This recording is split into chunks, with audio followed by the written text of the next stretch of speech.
All right, here it is, guys. You ready? My overview of story number 2. I was a bright blue bird. Back in episode 19, I kind of told a short story. And that story is within this story. This story right here, I gave out some misinformation before. I said that this was actually my first story, but I didn't complete it. It was my second one published. In reality, the very first story that I wrote was Gunnar Johnson, 1945. That's my story number 4. But I had kind of tweaked it, and I kind of put it like in the files, and I just kind of forgot about it. So that Gunnar Johnson ended up being my 4th story published. But this one right here is one that I've been working on for a long time. Mainly because a lot of what's in this is based on true events. The people in this story are based on true characters. So I'm going to read the back again, like I did the last one. Actually, no, I'm not. I'm not going to read the back because I forgot I don't have. So, okay, let me just tell you. It's a coming-of-age story. It's kind of like,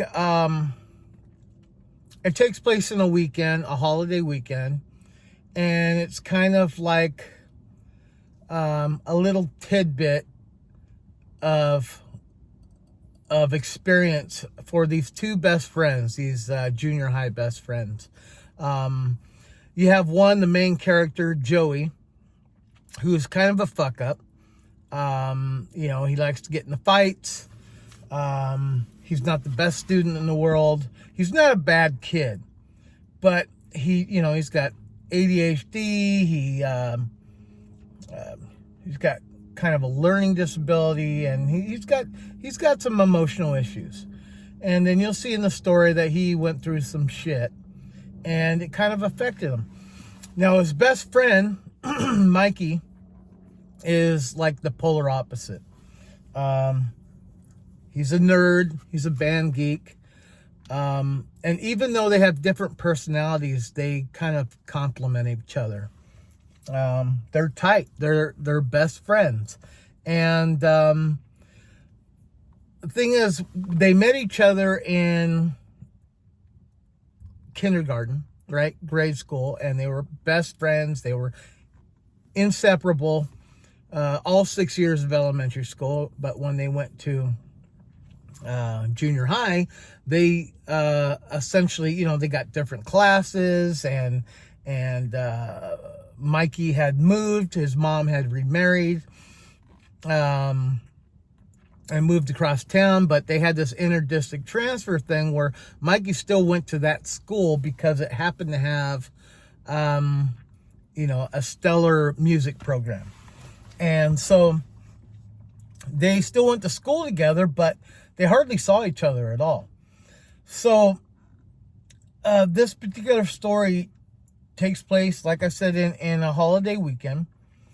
And they experience some really crazy shit. And they actually learn a lot about each other. Mikey gives up a secret. And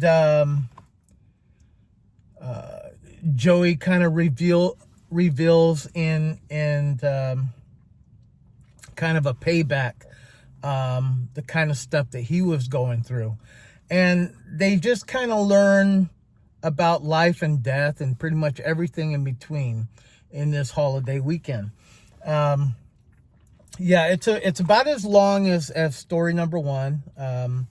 This does happen in the same universe as the first story, but again, all my stories are a story in themselves, meaning you can read the story and you won't be lost, right?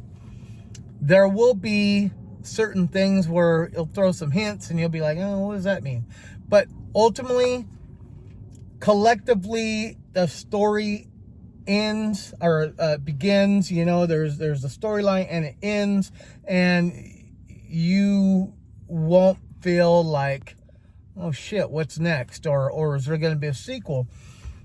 Only one story is going to be like that, and the reason for that is, so this is story number 3, Monsters Made by Others. See what that says right there? Part 1. So this story, and we'll get to this one probably later on, but this has so much content in it, and it was just so long. I mean, shit, this one, yeah, I think it ends at 194 pages. If that became a movie, that's a long ass fucking movie. So that's a 2-parter, okay? And part 2 is still in the works. But this one, it ends. It's kind of a sad ending, but not like devastating. And at least one of these characters in this story shows up in my number 3 story. Okay, so yeah, like I said, they're all tied in.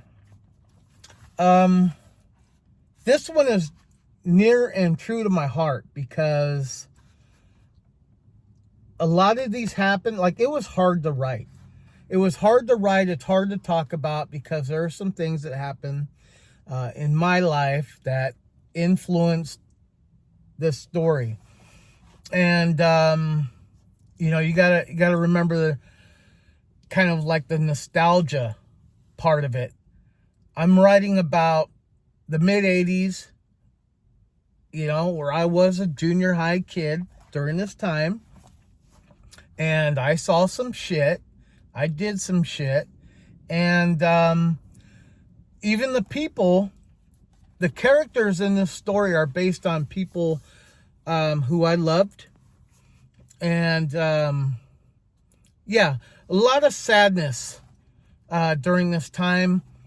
So a lot of heart went into this story, okay? I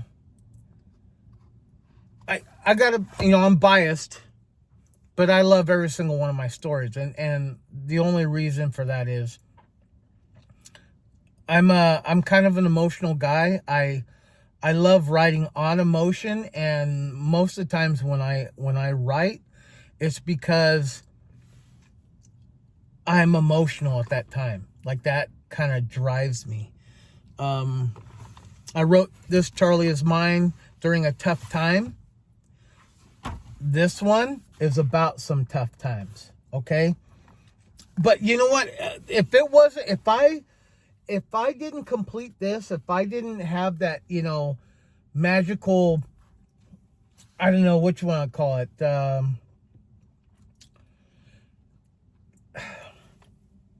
it was like a bolt of lightning had hit me, and all these thoughts came to my head, and the brainstorming was just oozing out.